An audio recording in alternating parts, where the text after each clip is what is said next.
The Global Blackout, la coupure électrique mondiale. Vidéo numéro 2, le jour 0, le jour où tout a commencé.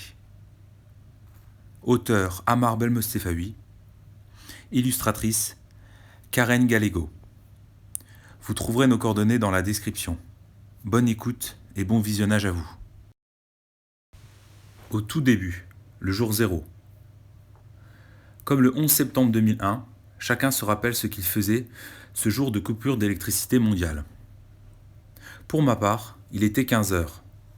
Je réalisais la rédaction d'un article sur le sport.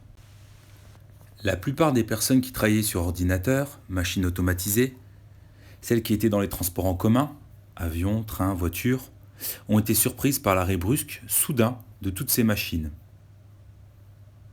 Cela s'est opéré de manière simultanée. Ce qui a le plus choqué la population, ce n'est pas l'arrêt des centrales nucléaires, mais la chute d'avions. Je pense que c'est l'événement majeur qui a provoqué la panique générale. Je n'ose pas imaginer la réaction des personnes occupant les bateaux ou sous-marins. Je ne sais pas si le plus traumatisant était de voir les accidents, d'être témoin de ces scènes d'horreur ou d'entendre les cris de détresse dans les rues.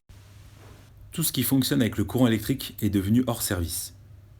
Il n'était plus possible de produire de l'électricité. Une loi physique naturelle avait comme totalement disparu du jour au lendemain. Le courant électrique était comme inanimé.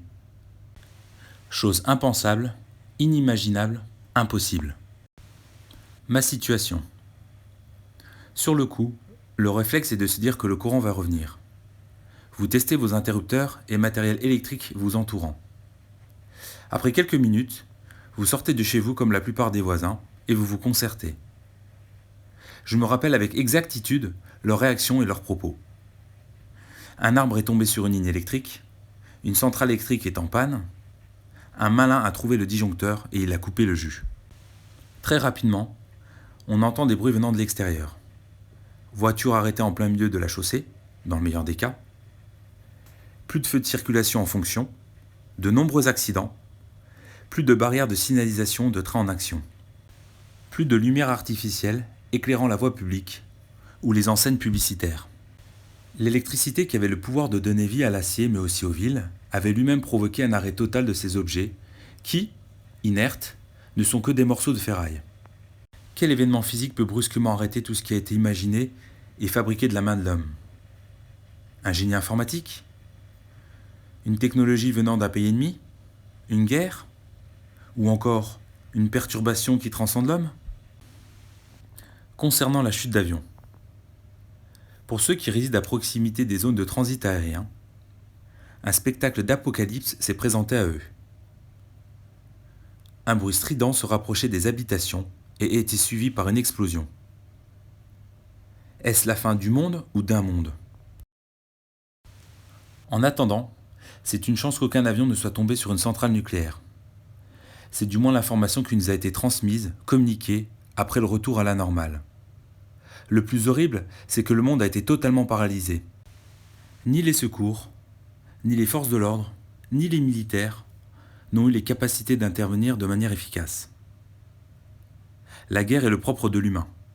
Pour l'argent et le pouvoir, l'homme est capable de tout, et même du pire. En voyant des accidents, et surtout des avions se cracher, les mots « guerre » ou « terrorisme » sortent de la bouche des gens. Sans le téléphone, le bouche à oreille a très bien fonctionné, suffisamment pour provoquer un raz-de-marée dans les rues. Il faut dire que les médias ont tellement formaté l'audimat en exagérant et en répétant de manière continue un vocabulaire négatif que le moindre événement prend des proportions exponentielles.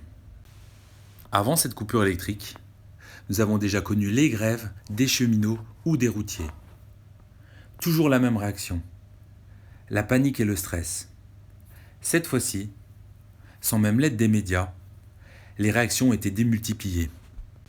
Mes premiers réflexes, après être sorti devant mon habitation et échangé avec les voisins, en rentrant dans mon appartement, mon premier réflexe a été de remplir ma douche d'eau.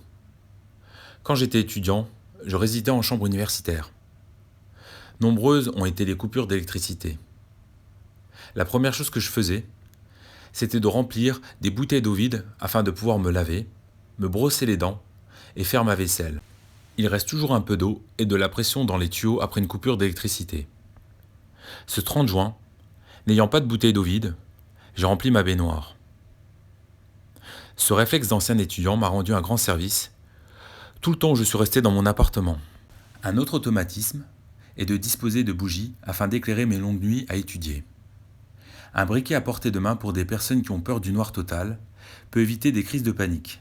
C'est mon cas. Boire et manger. Comme beaucoup, mon premier réflexe a été de me ravitailler en magasin. Il y a eu la disparition des denrées alimentaires en plusieurs étapes. Primo, les personnes ont vidé les grandes surfaces, tout type de magasins comprenant de la nourriture.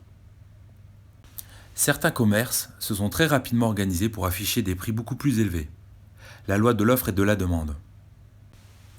D'autres ont pratiqué des prix ronds selon l'importance de l'aliment ou de la chose achetée. Ils ont eu le plaisir de profiter de la situation pour répercuter ce vent de panique sur la hausse des prix. La valeur des biens a doublé, triplé et voire plus dans certains cas. L'objectif premier de ces commerces était d'amasser le maximum d'argent liquide. Au départ, on avait l'impression d'être en situation de forte affluence, comme en période de Noël. Les personnes passaient en caisse et réglaient le contenu de leur caddie. Les caissières ont dû se remettre au calcul mental. Le seul moyen de s'éclairer dans le magasin était la bougie. Plus il y avait de monde qui pénétrait dans les magasins, plus les vigiles étaient débordés. À un moment, la situation était hors de contrôle. Les personnes se piétinaient, les caddies se percutaient, certains pêchaient au hasard dans le caddie des autres en espérant tirer le gros lot. De ce que j'ai pu voir de mes propres yeux, une scène marquante a été celle de deux mères de famille se disputant un paquet de couches, chacune tirant vers elle le contenant qui a fini par s'arracher et être éparpillé sur le sol. C'était bien pire que les émeutes pour les pots de Nutella qui avaient fait scandale en 2018. Magasin Intermarché et réduction à moins de 70%. Dès la sortie des magasins, vous pouviez voir les familles courir avec des caddies à travers la ville. Le contenu n'était pas le même d'un chariot à l'autre. La lumière était manquante dans ces magasins, le stress était à son comble. Les personnes ont eu une réaction décuplée dans la pénombre. C'était le Black Friday du siècle. Certains avaient trouvé une façon radicale d'être les premiers servis dans ces grandes surfaces. Tirer avec une arme de poing ou avec un fusil en l'air, dans le meilleur des cas. Cela équivaut à mettre un coup de pied dans une fourmilière. Les irrationnels. Il y avait les gens déraisonnables qui se sont servis en chips, bonbons, DVD, maquillage, bière, aliments surgelés, tels que des pizzas, de l'IFI, de l'électroménager. Ce qui m'a le plus choqué, c'est la table à repasser. Vous faites quoi avec une table à repasser quand il n'y a plus d'électricité? Une civière? Pour certains, leur venue dans les grandes surfaces s'apparentait plus à du vol qu'à un approvisionnement en nourriture. Les rationnels. Il y avait des personnes plus terre à terre qui se sont emparées des aliments qui se mangent crus. Quelques exemples. Fruits et légumes, qui pourrissent rapidement, thon en conserve, les conserves en général, le chocolat, les biscuits. Les fruits secs, l'or bleu, c'est de cette manière qu'était appelée l'eau par la suite. L'eau fut même l'objet de monnaie d'échange de troc par la suite. Celui qui voulait s'enrichir de produits de première nécessité devait non pas posséder un puits de pétrole, mais plutôt un puits d'eau bien caché contre le vol. C'était comparable à une mine d'or. Contrairement à ce que l'on pense, lorsque vous dévalisez un magasin de tous ces packs d'eau, vous n'êtes pas sorti d'affaire. Il faut compter en moyenne 1,5 litre d'eau par personne et par jour. Autant vous dire qu'un pack d'eau ne fait pas la semaine. Je parle pour une personne. Vient aussi le problème du stockage. Si je prends une famille de 2 adultes et juste un enfant, que je dois mettre de côté une réserve de bouteilles pour 30 jours. Quelle quantité faudra-t-il? Réponse: 90 bouteilles. Ou si vous préférez, 15 packs d'eau contenant 6 bouteilles de 1,5 litre. Et l'eau n'est pas uniquement utilisée pour boire, mais elle sert aussi à faire sa toilette, se brosser les dents, faire bouillir des aliments et évacuer les excréments. L'homme moderne a pris l'habitude de se laver les parties intimes avec du papier toilette, signe de modernité. Rien de plus efficace que l'eau pour être propre. Combien de personnes j'ai vu mettre du déodorant après le sport pour masquer ou empirer l'odeur de la sueur. Certains vont apprendre à leurs dépens que l'hygiène est primordiale pour éviter la propagation des maladies. Idem pour le stockage de la nourriture. Une phobie liée au manque s'est installée. Tout le monde est passé par cette phase de doute et de peur. Après, ce fut la nourriture dans les lieux privés qui a subi les attaques de personnes.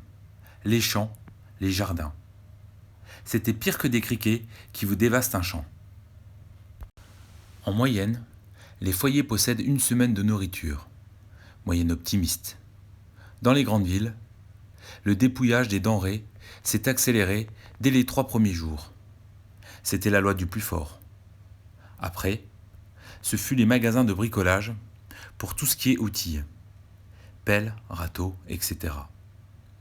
Ce 30 juin, je me suis rendu à vélo dans un magasin qui se trouvait à 5 km de mon habitation. J'ai réussi à obtenir la pompe de mon voisin pour gonfler les pneus de mon vélo. Il m'avait même graissé la chaîne. J'ai pris avec moi un cadenas pour attacher mon vélo. J'ai bien fait. J'ai vu un VTT partir avec un autre propriétaire que celui qui avait déposé son 2 roues devant le magasin. J'ai également pris un sac à dos. Je me suis posé la question de savoir ce que je pouvais manger pendant 2, 3 jours, voire une semaine, sans avoir la possibilité de faire chauffer la nourriture. J'ai donc pris des conserves, beaucoup de thon, du poisson en boîte, des compotes et des biscuits. Cela prend peu de place dans le sac et j'ai réussi à récupérer 2 bouteilles d'eau ainsi que 4 plaques de chocolat. Je n'ai pas eu la chance de trouver des fruits. Moi qui adore déjeuner des fruits et commencer par manger une banane le matin, je n'ai trouvé qu'un rayon totalement vide. Même un fruit pourri n'était plus présent dans les étals. Ce qui a été le plus convoité, le lait, le beurre, le sucre, l'huile, la farine, l'eau, les pâtes, le riz, les fruits, les boissons alcoolisées. Certains magasins ont eu une politique différente. Ils ont fermé leurs portes. Les 2 premiers jours, ils n'ont fait l'objet d'aucune attaque. Mais ils ont connu le même sort que les autres magasins.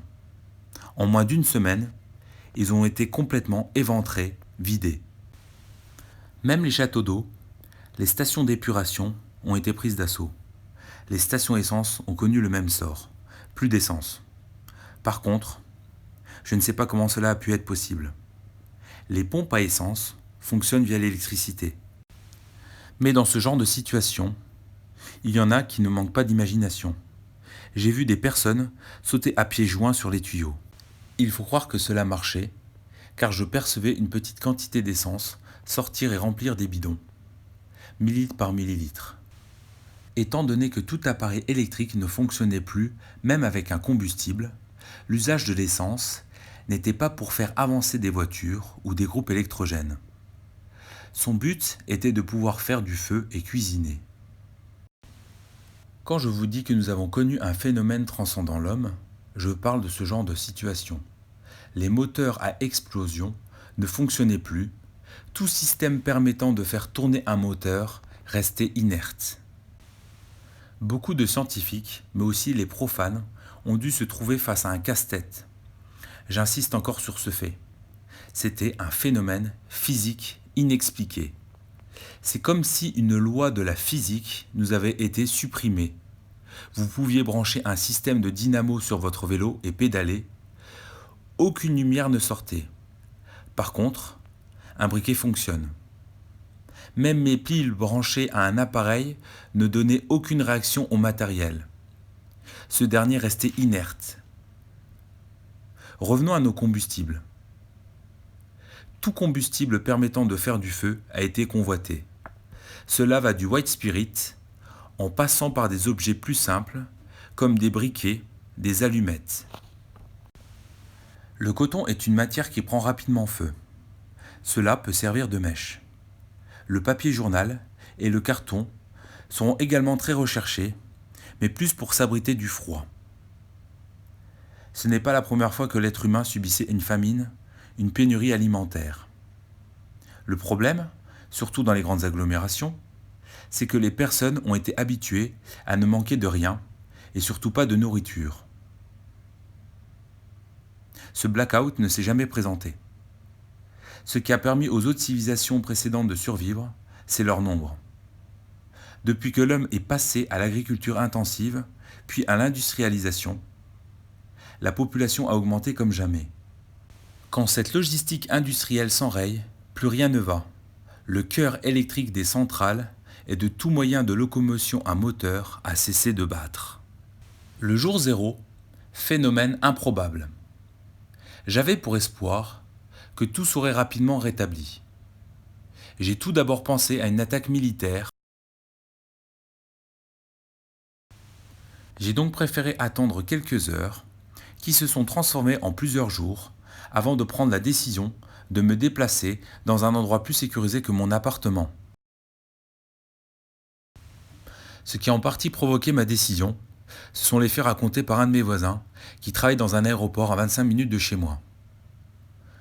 Ce dernier est revenu choqué et exténué de sa journée de travail ardue. Je ne sais pas comment mon voisin a eu la force de parler et de raconter ce qu'il a vu, alors que ce dernier revenait de l'aéroport à pied. Je l'ai rencontré à quelques centaines de mètres de nos habitations respectives. Lorsque j'ai vu son visage, j'ai compris qu'il venait de subir un traumatisme. Quand je l'ai questionné, il est rentré dans le vif du sujet. Alors qu'il déchargeait un avion de ses bagages, il a aperçu un autre appareil piqué du nez sur la piste et réussir à se poser in extremis. Le problème n'a pas été d'atterrir, mais d'arrêter un avion qui se pose à pleine vitesse et qui ne s'arrête plus. Il parle de miracle, car mis à part l'avion qui a été endommagé, tous les passagers sont sortis sains et saufs. Par contre, un autre avion a eu moins de chance et s'est crashé à moins de 2 minutes de la piste. Impossible pour les secours d'intervenir rapidement sur le lieu du crash, étant donné qu'aucun véhicule ne démarrait. Au début, l'employé de l'aéroport a cru à un sabotage, à un acte terroriste isolé. Mais quand il a entendu à plusieurs reprises des sifflements dans l'air, suivis d'une explosion, il a compris que c'était un événement généralisé. C'est comme si le ciel lui tombait sur la tête. Un groupe de secouristes ont décidé de se déplacer au moins jusqu'à l'avion le plus proche. Malheureusement, aucun survivant n'a été retrouvé. Ils ont tous compris que c'était une situation anormale quand ils ont vu des contrôleurs aériens descendre de leur tour de contrôle et affirmer que les écrans n'affichaient plus aucune information. Mon voisin a comparé cette situation à un système qui a disjoncté. Quelqu'un a violemment coupé le jus. Mon autre voisin qui promenait son chien lorsque nous sommes arrivés sur le parking est venu rejoindre notre discussion. Mon voisin bagagiste nous a alors raconté les scènes de panique et la peur dans les yeux des personnes qu'il a croisées. Il a vu des hommes, des femmes pleurer, crier, courir dans tous les sens. J'ai vu la même scène dans les magasins alimentaires et dans la rue. Son plus grand regret a été de ne pas avoir trouvé sur le coup le moyen adéquat pour apporter des vivres à sa famille et de ne pas avoir pris les dispositions nécessaires pour gérer son stress et sa réaction de panique. La première chose à laquelle il a pensé, c'est rejoindre les siens, les savoir en sécurité et raconter ce qu'il a vu. Dès qu'il a compris qu'il avait fait son maximum pour les passagers de l'avion qui s'était arrêté hors de la piste, il a embarqué un sandwich à la boulangerie de l'aéroport, une bouteille d'eau, et il a marché jusqu'à son habitation. Il a compris que quelque chose de singulier allait provoquer un chaos pendant quelque temps. Mon premier soir dans le noir. Moi, j'ai eu plus de chance que mon voisin. Je n'ai pas assisté à ces scènes d'horreur. Après nos échanges, j'ai passé ma soirée dans le noir, éclairé par une bougie. J'ai eu le droit à mon lit confortable. Je ne possède pas du tout de TV, donc l'écran hypnotisant de la télévision ne m'a pas manqué. J'ai tenté d'allumer la lumière à plusieurs reprises pour voir si le courant était revenu. Rien. J'ai fait de même avec mon ordinateur, en vain. Le soir, j'ai plus l'habitude de téléphoner, de sortir voir des amis, écouter la radio ou bien lire. J'ai dû me contenter de lire et j'ai également adapté mon repas aux circonstances. Une boîte de thon, type salade mexicaine avec du pain demi-complet, ainsi qu'une compote de pommes ont accompagné ma soirée. Ce premier soir fut très calme. J'ai même été voir mon voisin pour échanger avec lui. Moi qui ne lui disais que bonjour en le croisant, j'ai apprécié discuter avec lui.